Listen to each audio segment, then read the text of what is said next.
O TCE na TV está no ar, confira os destaques. A reunião estratégica entre representantes do Tribunal de Contas de Sergipe, Banco Mundial e Governo do Estado para avaliar projeto de inclusão digital no interior. Está aqui no Tribunal justamente para discutir como que o Tribunal pode contribuir com a auditoria externa do projeto, que isso é extremamente importante para reduzir riscos. TCE recebe atualização nas avaliações de políticas públicas com a apresentação de novo indicador de desenvolvimento municipal do Instituto Rui Barbosa. Nossos técnicos eles vão utilizar as novas ferramentas para que a gente possa fazer uma auditoria ainda mais completa. Fiscalização do erário. A gente traz o balanço semanal dos processos julgados pelos conselheiros nas sessões das câmaras e do Pleno. Justa homenagem. Tribunal de Contas de Sergipe aprova a criação da Medalha de Mérito Cultural Carlos Pina para homenagear quem valoriza a cultura sergipana. E ainda no quadro Diálogo Cidadão, o conselheiro do Tribunal de Contas do Espírito Santo e integrante do Instituto Rui Barbosa, Rodrigo Coelho do Carmo, conversa com o jornalista Messias Carvalho sobre o papel das Cortes de Contas do país para a melhoria da educação. Fique com a gente, a revista eletrônica do Tribunal de Contas de Sergipe já começou.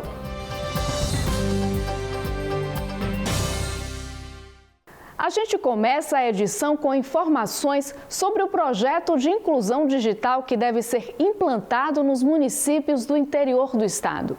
Os investimentos serão disponibilizados pelo Banco Mundial. Mas antes que as ações saiam do papel, o Tribunal de Contas de Sergipe terá uma função fundamental no processo.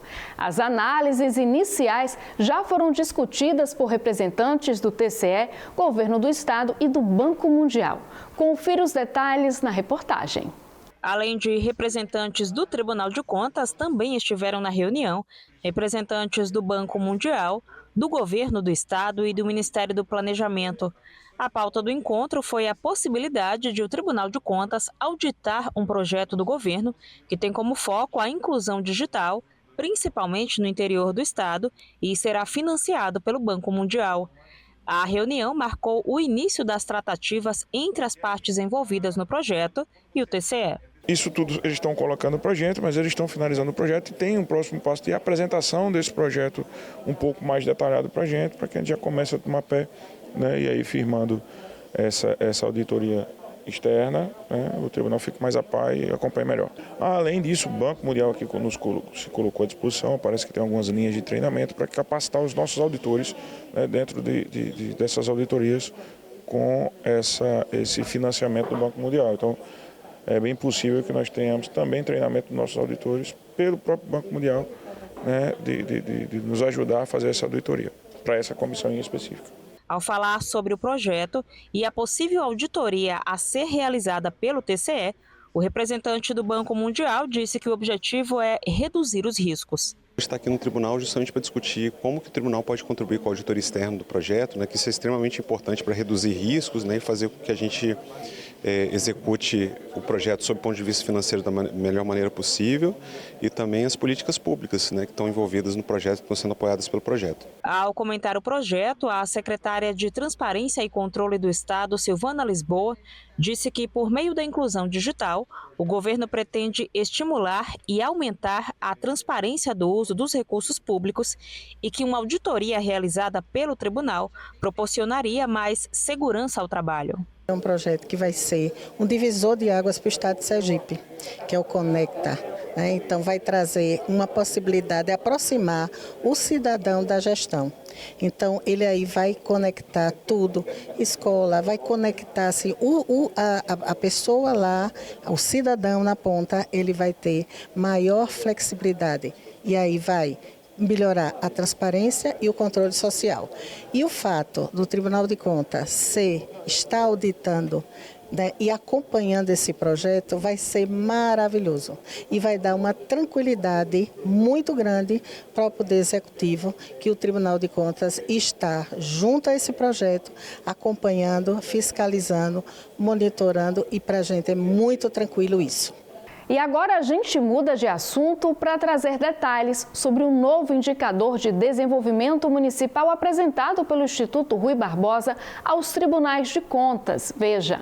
A nova ferramenta foi apresentada aos membros e servidores do TCE na última segunda-feira. O vice-presidente de Ensino, Pesquisa e Extensão do Instituto Rui Barbosa, Sebastião Elvésio, foi o responsável pela apresentação do Indicador de Desenvolvimento Municipal. Assim como o Índice de Efetividade da Gestão Municipal, o novo indicador pretende medir a eficiência de políticas públicas e os avanços da gestão municipal, mas em 8 dimensões diferentes: sanitária, ambiental, democrática, econômica, social, energética, cultural e institucional. Nós percebemos que a aplicação dos indicadores pelos tribunais de contas foi muito exitosa, especialmente a partir do Índice de Efetividade da Gestão Municipal, o EGM, que foi lançado nacionalmente em 2014 e aqui no caso do Sergipe com adesão e com resultados muito animadores. A partir dessa experiência, nós aviamos uma proposta para a apreciação do desenvolvimento na mesma metodologia e assim nasceu a ideia de termos um indicador de desenvolvimento municipal. Da mesma forma que o EGM tem 7 dimensões, o desenvolvimento municipal está sendo avaliado em 8 dimensões. Cada uma delas tem um peso, é atribuída uma nota em resposta a 112 quesitos e a partir dessa nota se tem a avaliação da prefeitura. Para os auditores de controle externo do TCE, a nova ferramenta, que foi criada a partir do sucesso do IEGM, chega para reforçar a atividade de medição das políticas públicas nos municípios sergipanos. Mais uma possibilidade que a gente tem de somar esforços em busca do monitoramento de políticas públicas. O que o nobre Sebastião Elvésio trouxe hoje para a gente seria mais uma situação que a gente poderia verificar junto aos municípios, de que forma a gente pode até auxiliar as políticas públicas locais e, claro, fazer nosso trabalho de monitoramento dessas políticas. Ao comentar a palestra e a importância do novo índice, a presidente do TCE, conselheira Suzana Azevedo, lembrou que o objetivo do trabalho realizado pelo Tribunal de Contas é promover a correta aplicação das políticas públicas e atender à sociedade com mais eficiência. Transformar a sociedade, para que os serviços públicos eles realmente sejam de excelência para a população do Brasil e aqui, principalmente, a população sergipana. Então, com certeza, os nossos técnicos eles vão utilizar as novas ferramentas para que a gente possa fazer uma auditoria ainda mais completa e que possamos usar todas aquelas novas ferramentas do Tribunal de Contas, que é o poder indutor, além do poder fiscalizador, além do poder de julgar as contas, nós temos outras funções também, que é o poder indutor, para que as políticas públicas elas sejam bem aplicadas com grandes modelos que nós temos no Brasil afora. E chegou a hora do TCE na TV trazer a prestação de contas do trabalho dos conselheiros no julgamento semanal dos processos durante as sessões das câmaras e do Pleno. Acompanhe. Na primeira Câmara, presidida pelo conselheiro Flávio Conceição, foram julgados 33 processos. Participaram da sessão a conselheira Angélica Guimarães, os conselheiros substitutos Francisco Evanildo e Rafael Fonseca e o procurador do Ministério Público de Contas, João Augusto Bandeira de Melo. Na pauta, recurso de reconsideração e pensões previdenciárias ou especiais e por tempo de contribuição. Na segunda Câmara, presidida pelo conselheiro Luiz Alberto Menezes, foram julgados 29 processos.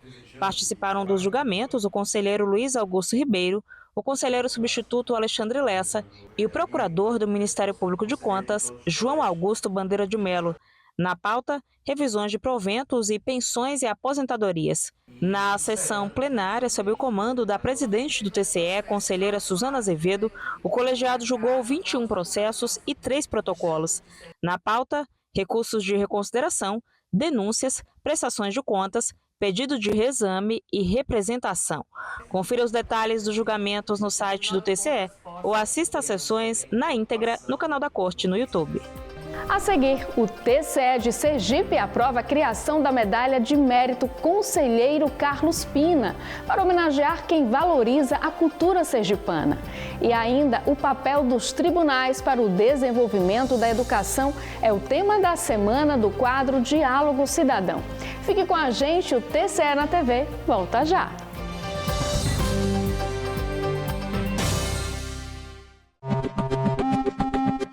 Olá amigos, eu sou o Rosendo Aragão, produtor aqui da Cultura FM, jornalista, e a pergunta que eu faço aqui no quadro Coletivo de Imprensa do Tribunal de Contas de Sergipe é a seguinte: qual o papel fundamental do Ministério Público de Contas?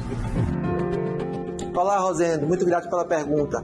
O Ministério Público de Contas é o órgão do Ministério Público que atua perante as Cortes de Contas. E atua como? Atua de duas maneiras. Uma, fazendo pedidos de auditorias, fazendo representações, pedindo providências ao colegiado. E a outra maneira é emitindo pareceres em todos os processos sujeitos ao controle externo, à deliberação do Tribunal de Contas.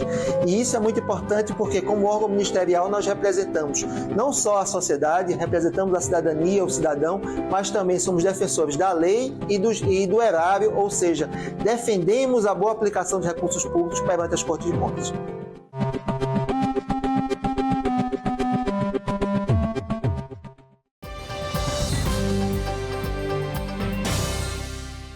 De volta do intervalo, a gente destaca a justa homenagem aprovada esta semana pelo Tribunal de Contas de Sergipe. A criação da Medalha de Mérito Cultural Carlos Pina.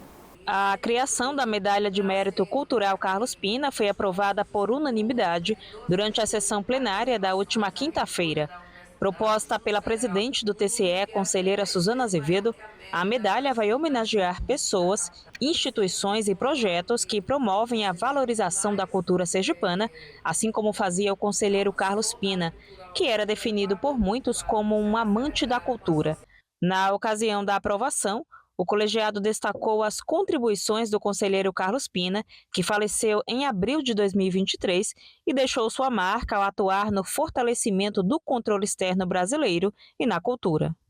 O quadro Diálogo Cidadão desta semana destaca o papel orientativo dos tribunais de contas para contribuir com a educação de qualidade no país. O jornalista Messias Carvalho conversou esta semana sobre o assunto com o conselheiro do Tribunal de Contas do Espírito Santo e integrante do Instituto Rui Barbosa, Rodrigo Coelho do Carmo. Acompanhe.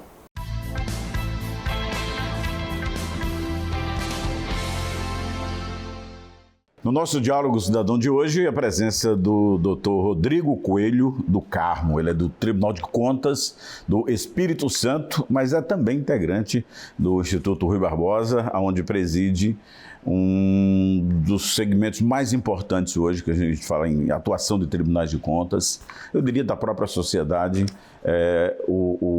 a educação, né? Acho que é prioridade para tudo, pré-requisito para tudo. E ele conversa com a gente nesse espaço Diálogo Cidadão. Conselheiro, muito obrigado por esse bate-papo que é importante para levar luz à sociedade. Como é presidir um conselho como este, tão importante? Bom, primeiro, obrigado a você, obrigado a todos que nos assistem neste momento. Tratar da educação é extremamente cativante, é de uma responsabilidade imensa, principalmente a partir do estabelecimento do controle dessa política pública tão significativa e tão transformadora para a vida das pessoas. Nós estamos tentando, no Comitê Técnico de Educação do Instituto Rui Barbosa, perceber as boas práticas que estão estabelecidas a partir das inúmeras evidências que nós temos visitado, municípios afora, estados afora, e também a partir do controle estabelecido pelos tribunais de contas. Então, nós, a partir dessas evidências, a partir dessas boas práticas, nós trabalhamos para que os tribunais de contas, de maneira geral, possam fazer a avaliação dessa política pública e, a partir da avaliação, dar encaminhamentos que possa induzir na boa gestão da política educacional. O que a gente tem percebido é que, pelas evidências, existem práticas que repetidas vezes têm dando resultado. O combinado de algumas ações na política educacional vem dando resultado no aumento da qualidade de aprendizagem dos estudantes, que é, ao fim e ao cabo, o grande objetivo, o público-alvo principal da educação são os estudantes. O grande objetivo é a melhoria do processo de ensino-aprendizagem, porque toda política pública se propõe a resolver um problema público. E o problema público que a política de educação se propõe a resolver é a baixa qualidade no processo de ensino-aprendizagem dos estudantes. E aí eu quero saber exatamente qual é esse conjunto de boas práticas, né, que o senhor, inclusive, deve estar falando nesse encontro realizado pelo Tribunal de Contas. O Tribunal de Contas de Sergipe tem um trabalho muito proativo na questão da primeira infância, que é a coisa fundamental. Mas quando a gente fala em educação, ela é um leque, né? A educação passa pela família, passa pela escola, evidentemente, passa fundamentalmente pelo professor, o aluno, que é a peça principal desse processo. Os números aí estão num patamar extremamente preocupante, que tivemos agora divulgado pelo IBGE. O número de analfabetos nesse país é gigante, o quanto se desperdiça de dinheiro. Então eu queria que você me desse uma aula sobre essas boas práticas, que acredito que vão ser informações importantes para nortear a atuação dos gestores públicos, né? Que boas práticas são essas? Primeiro, fazer menção, você estava dizendo no Tribunal de Contas do Estado do Sergipe, aqui tem uma boa prática que é o estabelecimento do Pacto pela Educação. O Pacto pela Educação reúne os atores envolvidos direto ou indiretamente com a oferta da política de educação, a oferta e o controle. A gestão da educação é um processo, né? O conceito de gestão passa pelo planejamento, pela execução, pelo monitoramento, pela avaliação, que volta para o replanejamento, e esse monitoramento também nós podemos estabelecer numa tradução singular e sinônima, o controle dessa política. Então, o Pacto pela Educação também reúne essas entidades de controle, e é uma boa prática porque vai colocando todo mundo na mesma esteira para dizer a mesma coisa, para dar o mesmo encaminhamento quando a boa prática é identificada. As boas práticas, elas estão centradas no estudante. É importante que se diga isso, por quê? Porque a política educacional, como todas as outras políticas públicas sociais, ela se organiza no entorno de muitos interesses. Na língua portuguesa, interesse, por muitas vezes, tem uma característica pejorativa, mas aqui eu estou falando de interesses legítimos, interesses defensáveis. Porém, um interesse deve ser soberano em relação a todos os outros interesses, que é o interesse do estudante. Então, as boas práticas, elas se orientam a partir disso. Então, a partir disso, uma boa prática que se estabelece é uma boa oferta. E quando a gente fala de uma boa oferta, ela tem que ter uma lógica de distribuição adequada. A oferta tem que estar conectada com a demanda. Parece óbvio dizer isso, mas ao longo da história da formação da nossa rede educacional, as escolas atenderam à constituição de escolas, à abertura de escolas, ou seja, a oferta de vagas para que os alunos pudessem estudar, atendeu vários interesses diferentes. E se você for fazer uma análise da oferta de educação básica no Brasil, muitas vezes você tem escolas de mais em determinadas regiões e escola de menos em outras. Então, você precisa estabelecer o número adequado de vagas em cada região, para que não haja desperdício com vagas ociosas em escolas e para que não haja também ausência de oferta em outros lugares. Então, a primeira coisa que se estabelece é um bom ordenamento dessa oferta. A segunda coisa que, combinada com essa prática, deve se estabelecer é uma boa formação de professores. São muitos fatores envolvidos nessa cadeia gigante que forma a educação no Brasil, né, ou em qualquer país. Mas é possível. Como é que o senhor vê, que análise o senhor faz, qual a importância da participação direta dos tribunais nesse processo? Como eu disse anteriormente, nós temos vários interesses estabelecidos, esses interesses são legítimos, mas quando você toma uma decisão na direção do interesse soberano do estudante, você pode ferir esses outros interesses. No ambiente da política, isso acaba tendo contornos que podem inviabilizar a ação. Os tribunais de contas entram exatamente no estabelecimento do controle e no estabelecimento da indução de fazer o que é certo, porque é certo, a partir dos mecanismos e das ferramentas das quais o Tribunal de Contas dispõe. seja através dos processos de levantamento, seja através das auditorias operacionais, levantando as evidências para dar recomendações, determinações, permitindo e garantindo que isso seja feito. E também garantindo a continuidade, porque na educação você não tem ações que dão um resultado de curtíssimo prazo. E as administrações, elas são feitas de 4 em 4 anos. Até que você implemente as ações para que ela dê resultados, pode acontecer de haver o processo de descontinuidade da administração. Quem precisa garantir a continuidade da boa prática é exatamente o Tribunal de Contas, que tem uma composição mais perene, uma composição mais estável, e vai garantir, sem considerar os interesses políticos de A ou de B, sem considerar quem fez ou por que fez. É certo, tem uma avaliação imparcial dizendo que aquela política está dando resultado e precisa ser mantida, o tribunal precisa garantir a sua continuidade, porque este é um outro fator que tem se demonstrado importante para a obtenção do resultado, que é a continuidade das políticas públicas nessa direção. Fazendo com alterações permanentes, nós não garantimos o resultado pela característica da política educacional. Então, os tribunais de contas podem atuar nessa direção. E ao que me parece, esse é um norte, né? O senhor tem participado desses eventos no Brasil inteiro e coordena esse trabalho junto ao Instituto Rui Barbosa. Esse é um norte agora a ser perseguido pelos tribunais. Os tribunais... Né? Especialmente a partir da primeira infância, que me parece ser a questão mais nevrálgica quando se fala em educação. A primeira infância é uma política intersetorial. Então, ela alcança também a educação, né, nos primeiros anos de vida, em que nós temos, inclusive, um desafio diferente, porque na primeira infância, o que nós trabalhamos na política educacional é o desenvolvimento da criança. Então, a aferição do processo de ensino-aprendizagem ainda não começa na primeira infância, porque neste momento o que se trabalha não é a aprendizagem cognitiva em si, mas o desenvolvimento das capacidades da criança de maneira geral. Então, a primeira infância é uma política intersetorial extremamente necessária.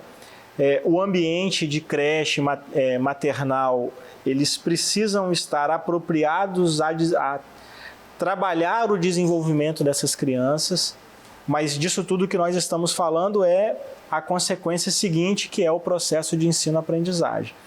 E também na política, os tribunais de contas estão passando por uma transição. Antes, os tribunais de contas trabalhavam a partir de irregularidades e tinham como instrumento a sanção. Hoje, os tribunais de contas trabalham com a análise da política pública e trabalham com o objetivo no resultado dessa política pública, o que é significativamente diferente.